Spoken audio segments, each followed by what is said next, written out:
Let me introduce to you Matthias Maisberger.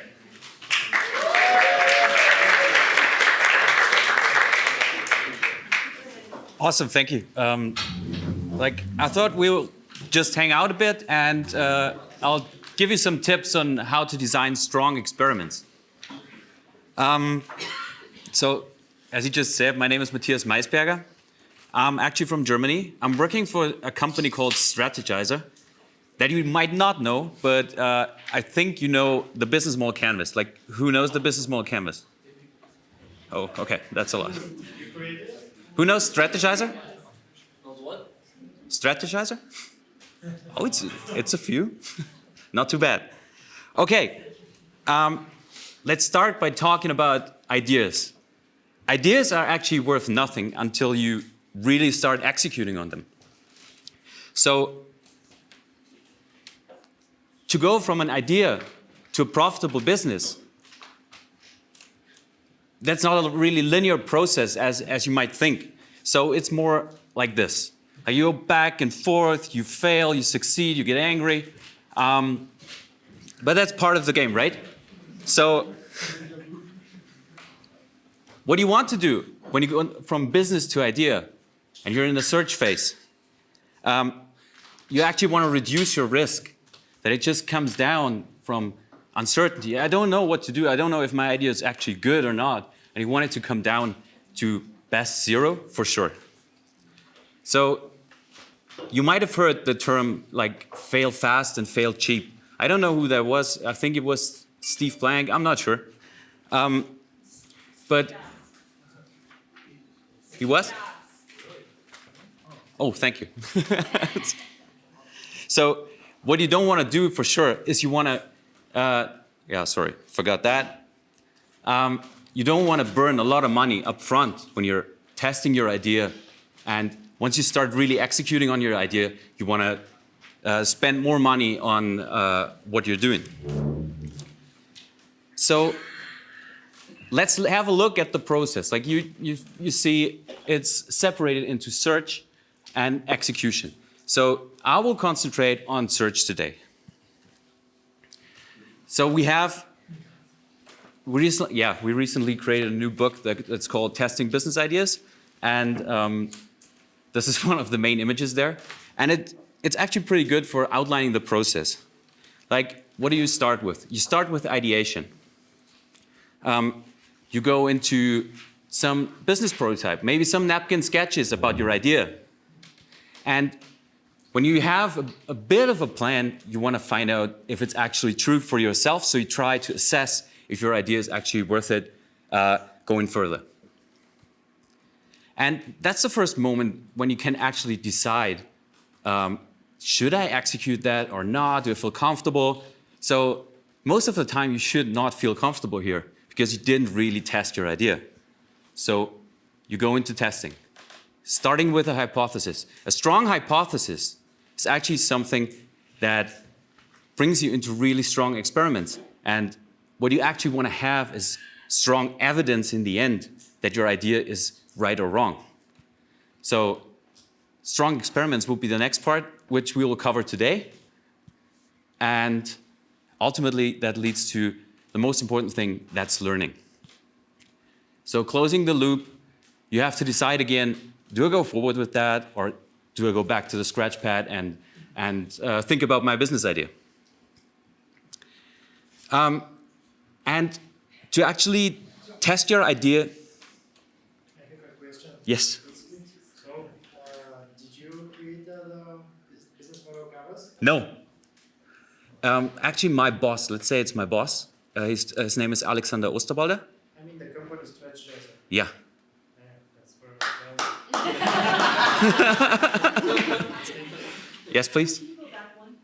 Sure.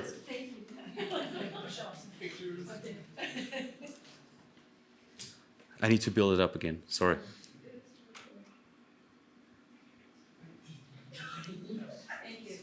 Is that enough for you? Okay, cool.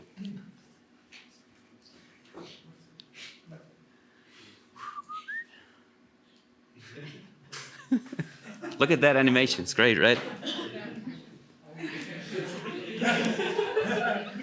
Okay, when you're talking about risk, like your idea is like at 100% risk when you start with it, because you have no idea what it's actually about. You don't know if you're right or wrong. So you have different risk areas that you actually want to test. This is not from us, this is from IDEO. So you have to ask yourself basically 3 important questions. Number 1 is about, is it desirable? So do they want this? Number 2, is it viable? Like, should we do this? Or like, does it cost a lot of money and we don't get any revenue from it? Is it feasible? Can we actually do this? So if you have to say no to just one of these questions, you can basically stop working on your idea. So now we come to this great tool, the business model canvas.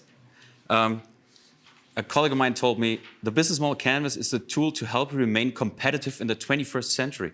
So we tried to integrate these 3 risk areas into the business model canvas. And what you can see, desirability is about your value proposition, your customer. So viability about the costs and the revenue, and feasibility about that's what we call the backstage, everything that's not visible to your customer. So you can actually like color these 3 risk areas. So what you want to do is de-risk these 3 areas by answering the questions. So when you come up with a business model and you map out your business model canvas, for example, then everything you basically put there is, an assumption. You think that this is the case. So there's a lot of question marks. And in the process of testing, you want to translate these question marks into facts. You want to be sure that this is true, what you put on this canvas. So it's this very clever guy, Steve Blank from Stanford University, who says, no business plan survives the first contact with a customer. And that's actually true. Like, I experienced it myself multiple times. And as a part of that, there was a movement a few years back called the Lean Startup. So you might, I'll do something for the first time. So you might know this loop, like this build, measure, learn.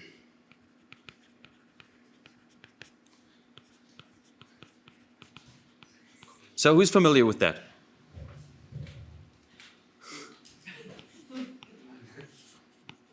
I have no free hand, I should have done this. So I actually like this loop. It's not too bad, but there's one big problem with this loop. Does someone know what's the problem with this loop? So the big problem lies here. We always start with build. So if you're thinking about building, do you think about solutions? Like everyone here is well taught in design thinking. So you learned that you have to stay in problem space as much as possible. So isn't it ridiculous that you just start with build? You start with solution? Like you see that, I've seen that in many companies that were like, okay, let's start building something. And like, what do we have there? We have something like, we build an AI, or we build a chatbot because it's a good idea, or we build some Internet of Things, which is actually pretty cool because it's most of the time it's something, Internet of Things connected to the internet, question marks, profit. And yeah, we should actually start questioning such things a little bit more. But then, like, these kind of companies or these ideas, they start with their building and then they think, okay, we have something in the backlog. Oh, sorry. I have to draw again. So what they do, they use their backlog and they build some more. And because they're not done and went over the timeline, they actually like built something else. So I'm guilty of that myself. So you're in this build loop. And that's something sometimes it's very hard to get out of this. And a lot of companies I've seen, they do exactly that. So we have a bit of a different approach to that. If you want to start with a learning mindset and stay in problem space, you actually want to start here. You want to start with learn. You want to ask the questions. Do they? Should we? Can we? And with these questions, building hypotheses that you then can actually test, and then you're running into the build part, where the build part is more something like I'm building an experiment, I'm building a customer discovery interview, I'm building an A/B test, landing page, minimum viable product, or whatever. And in the end, you want to measure that in a quantitative and qualitative way. So the loop is the same, just the starting point is different if you want to start with that learning mindset. Okay, let's do a quick show of hands. Assuming that we all have some experience with designing and running some experiments. So who has ever run an experiment, got the result, and then discovered they couldn't learn anything from it? So you didn't learn anything from running an experiment? I feel like that's a trick question. Yeah, what's wrong? Okay, it's a hard question. Like usually I see that with my kids every day. Like one of my kids was today in the morning, she was stumbling over something that was lying on the floor. Then she was coming back, stumbling over it again. She was crying. And I thought, okay, third time will be good. And she was stumbling over it again. But then she picked it up and actually put it into the shelf. I was kind of, whoa, look at that. So she was experimenting and she was learning from it. So in general, speaking about testing. So testing is actually about making progress. So you want to actually know where you are. And actually to reduce risk and uncertainty. And in order to make progress, you need to test if you're right or wrong about your assumptions. And you can't come up with this big assumption. You need to break it down into smaller chunks and test them on an individual basis. And actually to decide, to find out if you're right or wrong, you gotta design experiments, strong experiments, because strong experiments and only strong experiments will provide you with strong evidence. And this is the basis for the talk today. It's about the 3 elements of strong experiments. Let's get you active for a moment. Who thinks he knows one or more of the 3 most important elements of strong experiments?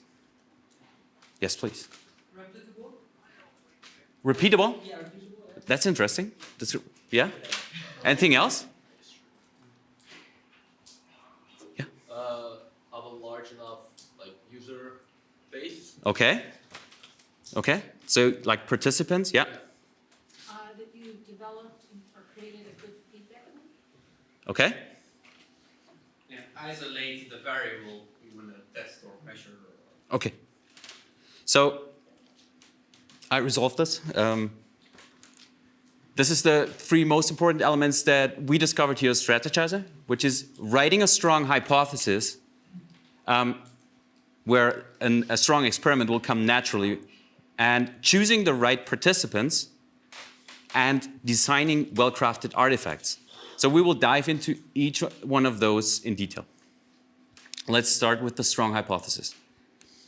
So as a starting point, you got an idea. Let's say you want to build a digital or physical product. And there are likely many things in your idea that you're assuming.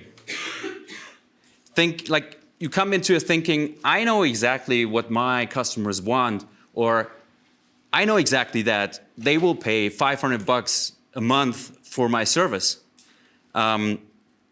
So actually, if you need to find these good hypotheses, Because a hypothesis is something that needs to be true for your idea to work. And it's about breaking things down. It's not one big hypothesis that you want to test. You want to test the different risk areas and break it down into chunks. Sorry, I'm repeating myself. So these chunks are basically your hypothesis, and in the best way you end up with a collection of these hypotheses. And then, using these hypotheses, you need to design your experiments. I had a colleague, he was actually designing experiments without having a hypothesis. In the end, that led to creating features into our product that we discovered like half a year later, nobody's actually using that. And you put in a whole lot of money and effort, and nothing came from it. So when cycling back to a hypothesis, we were actually able to design better experiments. So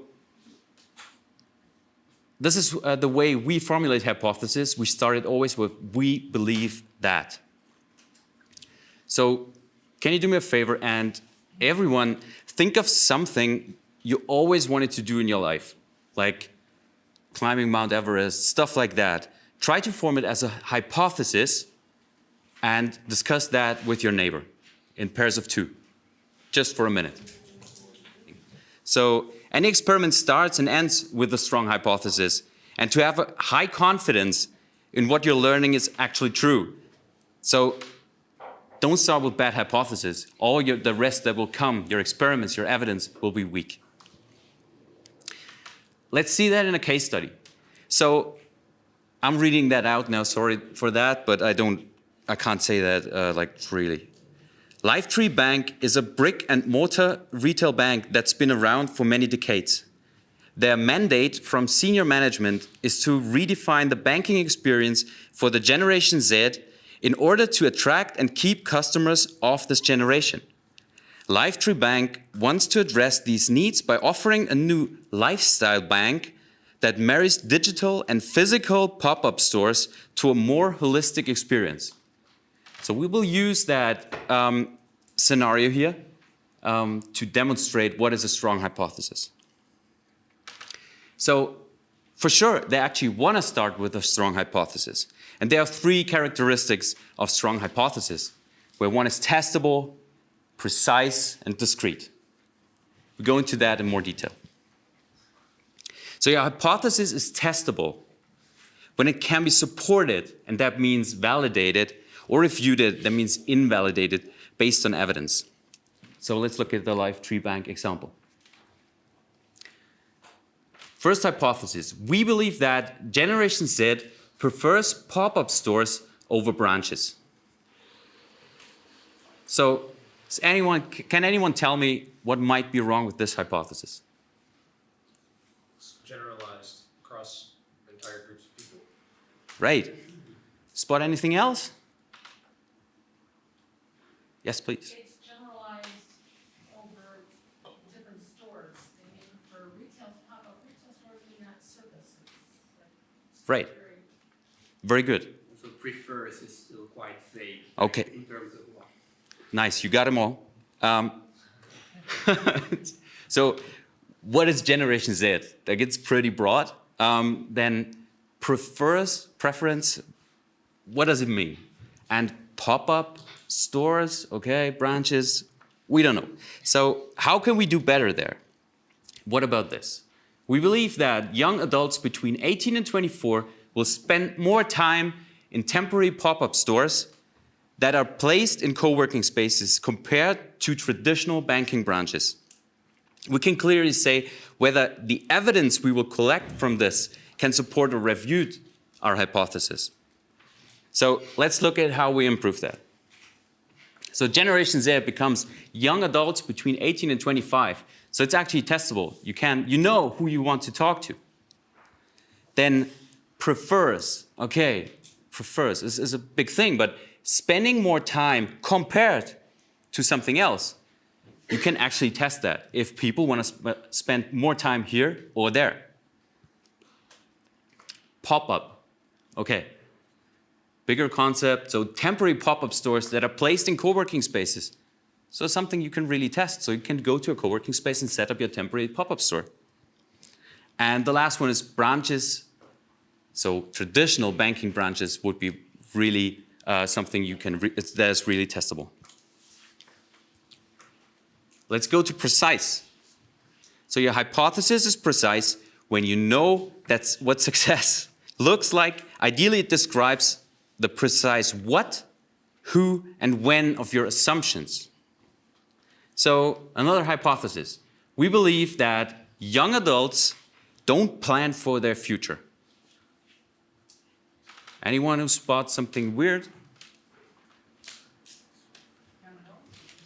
Young adults, whatever, what else? Future. Don't plan. Yeah, so future. So young adults is like a big range, right? Then plan, what's planned, future, pretty broad concept, like from now to someday. We can do better. Like we believe that the majority of young adults between 18 and 24 don't save more than $100 per month for their retirement. So if we go in, young adults are actually the majority of young adults between 18 and 24, and planning means more like, yeah, they don't save more than $100 per month. And future, we couldn't get more concrete here, retirement. So you exactly know what you're talking about. And that also leads to, if you have a concrete hypothesis and you formulate it like that, then everyone in your team exactly knows what you're trying to test. So, number 3, it should be discrete. Your hypothesis is discrete when it describes only one distinct, testable, and precise thing you want to investigate. Let's try it out. We believe that our digital platform helps us increase conversion rates and save money in call centers. So, thinking about this being discrete, what can you spot? Increase conversion rates and save money at the same time. Right. 2 things at the same time. So what you actually can do here is split something like that into 2 hypotheses. First one is more about testing a channel and combining that with like conversion rate. Second one is about testing, more about the viability there. So I got a small exercise for you. So please, I will present you with a hypothesis, and you try to transform this weak hypothesis into a strong hypothesis. And there is some treat to that. Oh, somebody open it. So we will all together find the winner for this, and you get some chocolate for that. Just 1 chocolate, sorry. So this is the scenario. Imagine that you're a member of the innovation team at Apple in 1999 that was working on the new iPod and iTunes products. Try to get into that mindset, like you're an Apple in 1999. And this is your hypothesis. So we believe that people will pay to download music which they have been getting for free. And I give you 2 minutes. We believe that people aged between 25 to 32 would pay 99 cents to download a song per week, which they have been getting for free. So pretty close, right? That's why I picked you.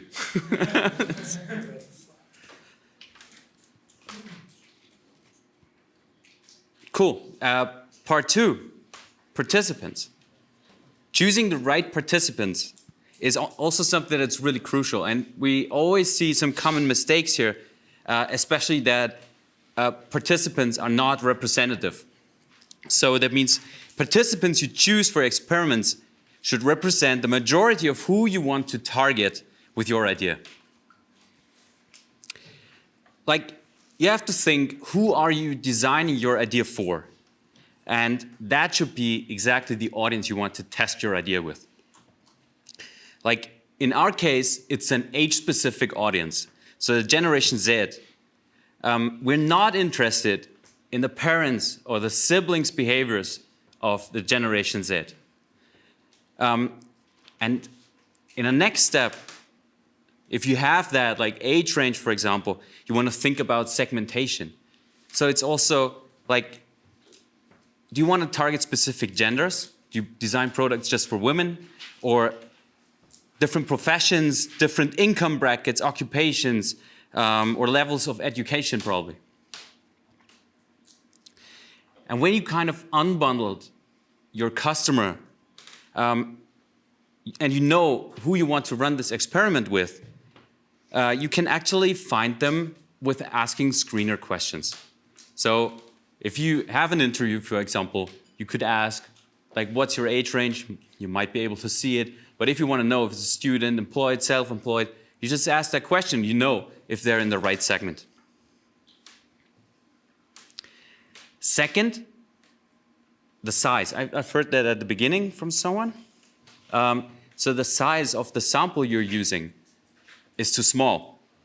That's actually a common thing because people tend to be lazy and say, oh, okay, we just do it with like 5 people. Yeah, what do you think is a good sample size for running an experiment? Yeah. Like 30? Like 30? At least 30. Yeah. Depends on the user group. Anyone else? Yeah. Say 10% of your target client. Yeah, so we say at least 30 participants per experiment. That's more or less a rule of thumb. In general, the larger the group, the better, because then you likely get a better distribution and how you can choose your participants. So in general, you need your participants to be representative. If you're looking at a context like B2B, then it's a little bit different. You have a lot less customers than in a B2C context. So there's a general rule of thumb is like try to get 50% of the B2B customers into your participant group. Well-crafted artifacts. So what is that? If you're thinking about an experiment, then you have to create something to execute that experiment. Like for a customer discovery interview, what would that be? Anyone? Just shout. Yeah, something like that. Like your interview guide with some questions on it. Or for an A/B test, you want to create like 2 landing pages that you compare to each other. The thing is, some experiments produce weak evidence. Some experiments, like shown here, can produce a lot stronger evidence. So there's a lot of factors what weak evidence or strong evidence means. Like, for example, what is better, to get opinions or to get facts? Or to listen to what people say or to watch people do something? We'll come to that again in a bit later. But still, when you see an experiment like that has high evidence strength, if you execute badly, you will end up with weak evidence again. Same for an interview. If you run a really good customer interview, you can collect really strong evidence from it. So what is a well-crafted artifact? Focus on what you're trying to learn, like the hypothesis, and then design artifacts with a single goal of getting to that learning. Every time I reach that slide, I think, common mistake in presentations, read out a slide. So one common mistake in A/B test is changing more than one parameter. Let's look at that a bit. So this is an A/B test to test the hypothesis that automations for car loan applications will help increase conversion rates. So we have this guy here, where you want to call for the car loan, and we want to discuss that, and then you get an automation where you get a questionnaire and it's asking some questions, and it checks basically if you're the right person for that car loan. So in that, you get like, you create both landing pages, and then the traffic gets distributed to both of them, and like at best 50-50. And in the end, you will be able to find out if more people actually called in to make an appointment or did the quiz, and how the conversion rate in the end was. And this is coming from this strong hypothesis. We believe that automations for car loan applications will help increase conversion rates by 25%. So this gives you a clear connection between, in the end, the evidence and the hypothesis. So if we change, let's say, one parameter here, and let's say this automation here would have been not for the car loan, but for the house loan or something else, then it's not representative anymore. You don't know like how strong the evidence here actually would be. Interview questions, another artifact. That's actually a hard thing. We discovered that people have a lot of problems with designing really good interview questions. So let's play a game. Just some water. So, which of the following interview questions are the basis for a strong artifact? And please by raising hands. So, do you think this product is a good idea? Is that a strong interview question? If we raise our hand, do we tell whether yes or no? Or if we raise our hand, we yes it is? If you raise your hand, it's yes, that's a strong question. I love that question. It's the best. Okay, nobody. That's good. It's not a good question. Why is it not a good question? So you get opinion, and you actually just get a yes or a no. So what do you do with this evidence? It's like, yeah, okay, let's just throw it away. So what about this? Would you buy a product that solved this problem? A lot more hands. That's great. It's actually a bad interview question. But why is that? So it's the same. You get opinion. It's just like, would you buy? And just think about asking your parents. Like as an example, I had a band when I was young, and we were pretty shitty. And I asked my parents, hey, do you like that song? Do you like that song? They were like, yeah, it's a great song. I would buy it. Yeah, if I now listen to that song, no chance, no chance. So they were actually lying to me because they didn't want to hurt me.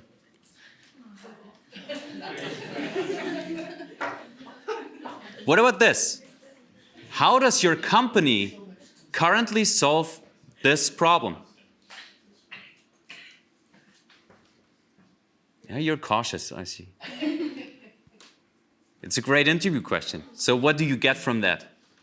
You get a story. Somebody will tell you, will run you through how they currently solve that problem. You don't get a yes or a no. For sure, there will be some opinion in there and not just facts, but you get much better answers than from questions where you can ask yes or no or just opinions. Talk me through the last time you had this problem.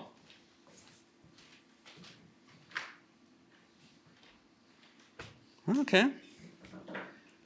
Great question.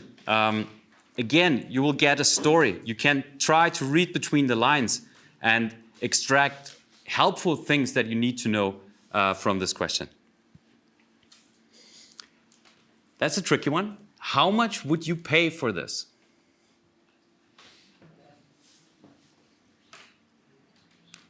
So what would you get from it? Somebody would say, like you would be presented an iPhone, and then you ask, how much would you pay for this? And you would say, $100. So are you basing your next steps on that?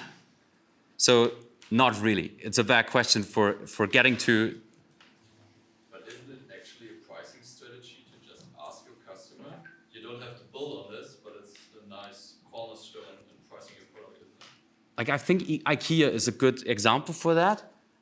They basically build their furniture, present it to people, and then people can like write on a piece of paper how much they will pay for it, and they kind of take some average of that. Yeah, I've heard that. Yeah, it's true, but most of the time, if you would ask that question, like just facing someone and you just have 30 people, that's different. IKEA is a different business model. Yeah, like their pricing model is very different. So I can't really speak to that. This is just all I know about the IKEA part. Yeah, but if let's say you have a solution which costs, I don't know, €1,000, and you see that everyone says, "Oh, I'll pay 200 maybe," then Yeah. I think it also might be a good sign that your product is not very viable. I think it actually could be a good question, like maybe not like to base all of your things on it, but Yeah. I think to check. So do you think you think this is a good question, or to get the outcome that you want? Do you think we can rephrase the question to get better evidence? Yeah, problem. Yeah. Yeah. Well, I don't know if you're planning to do it, but I was going to ask if maybe you try to determine you already have your minimum price, and Yeah. maybe try to determine a profit margin of how far you can go with profit margin, so then you can rephrase it to estimate the range to see how much you can increase already above your profit margin. That's right. But what do you think? How strong would the evidence be that you get from that? Would you feel really comfortable with going into the market with that price? Probably not. Maybe you do like a test. Or... Maybe you do test, yeah. So I'm going to the next one. It's still about pricing. Would you pay $30 for this? What about that question? Is it better? No? No. Not really good. Like, you just know, okay, people would pay $30 for that or not. What about this? How much money does this problem currently cost you? So what does this tell you? So someone will run you through, like what is your problem doing? It's basically maybe, hopefully, solving some problem for your customer. And if you are cheaper than what he tells you, what the problem costs him, then you're actually making the life better. And I don't find the English word, it's a reason why you should buy it. Because you're saving money. So this is a great question. I just feel like this is pretty much, you would get the same results if you asked what would you pay for this product. Like, you could get the exact same results with the same questions, but that earlier one was labeled as bad and this one was good. Like, I imagine, let's say you have, like a website. What would you, like a website hosting, right? Yeah. If you ask the same questions, across both things, wouldn't you get the exact, I feel like the exact same answers? Like, you would maybe get like a price, but at least from what I understand, for like a good question gets a story or like more detailed than just Yeah. a face value answer. Yeah. But what is, again, the value that you get, like just the number, what does it give you? It's like, this gives you a story. This gives you not just a story, this is also customer discovery. You learn about the problems of your customer, just aside. So this is why this is a better question. I don't say the other questions are just plain bad. It's just you can make these questions better and get more data out of it. Sorry. Yeah,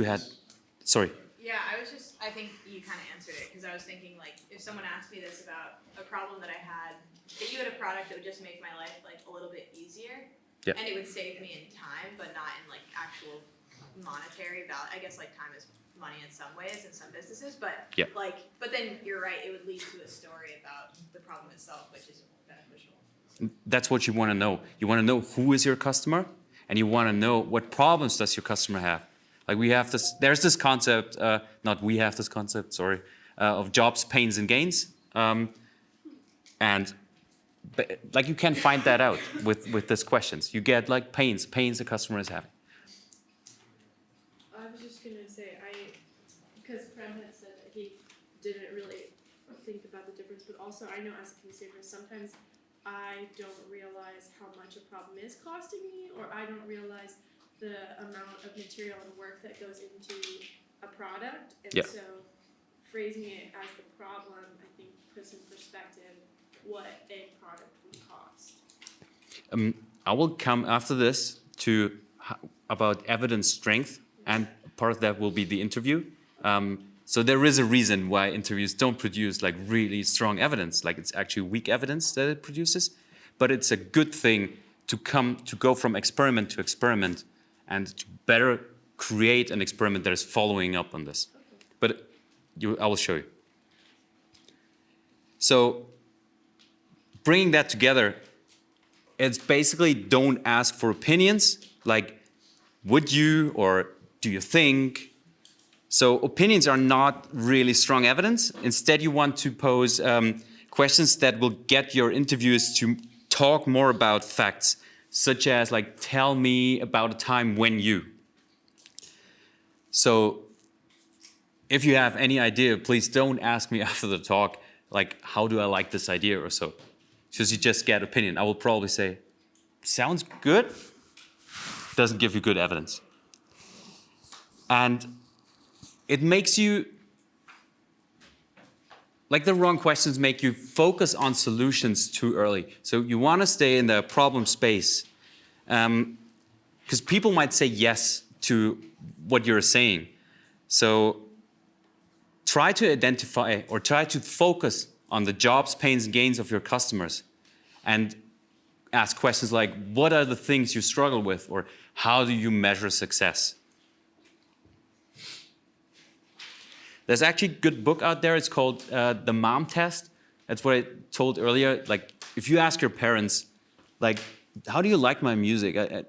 I put so much effort into it. Yeah, it's the best. It's actually the best. So I can recommend this book if you want to learn more about how to talk to customers. Yeah.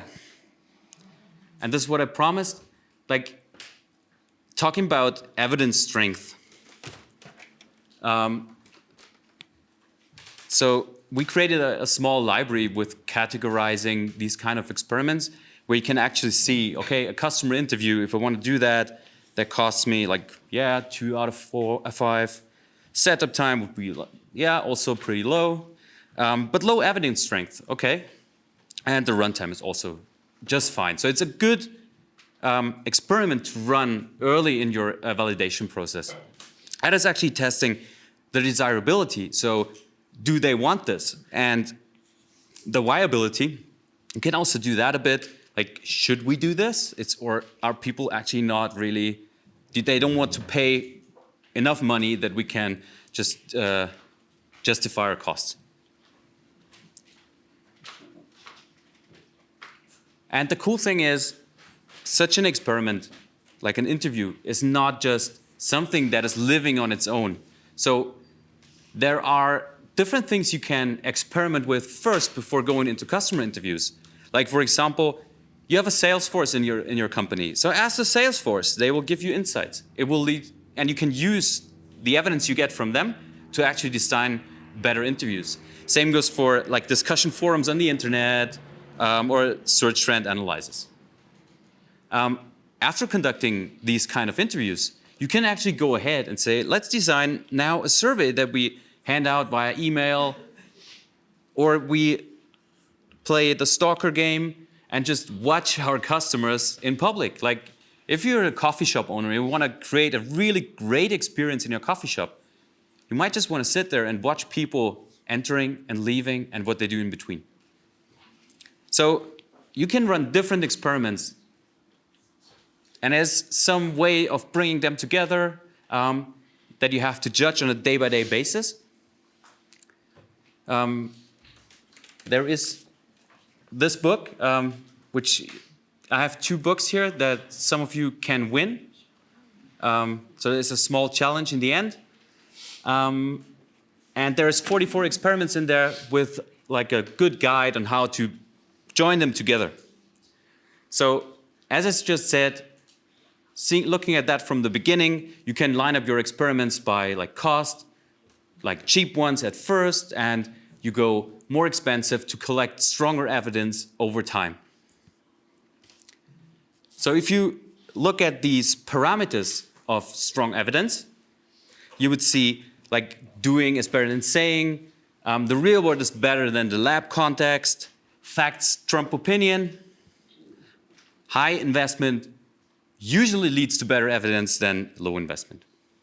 Looking at an interview, you can see that like it's mostly saying, it's mostly lab context because you're in the game yourself, so you don't observe just, and there's lots of opinion. Weak evidence. Stronger evidence like a search trend analysis, because on the web you will see what people search for. That's actually the real world. And you get facts because it actually happened. And like my personal favorite is this one. It's pre-sales, selling something before you actually created the product. Like we did this experiment with Alex Osterwald, like one of the creators of this book. He was launching a business comic for kids, and he was selling that. Like I think we made like 40,000 euros before we were actually creating one page of that comic. So there was some indication that we should actually do it. And that's kind of strong evidence that people want that. And we had some experience with creating books. And I didn't write this. So this is these two guys, Alex Osterwald and David Bland. The book, Testing Business Ideas. So this is what we covered today. 3 elements of strong experiments. Writing strong hypotheses, which will bring you to strong experiments, which leads to, hopefully, strong evidence. Choosing the right participants is crucial when experimenting. And designing well-crafted artifact will make you even collect better evidence. Like there is more. In the beginning, people were saying a little bit more, like choosing the right metrics around your experiments, having a success criteria, like did this experiment actually succeed? Also the strength of evidence, and like what resources do you have available? Do you have people who can help you? Do you have money? Do you have enough time? And so on. If you want, you can pull out your phone. I don't know if it works. Because I heard that you will go to the city and do some experimentation there. So if you want to learn a bit about conducting great customer interviews, that's a good blog post.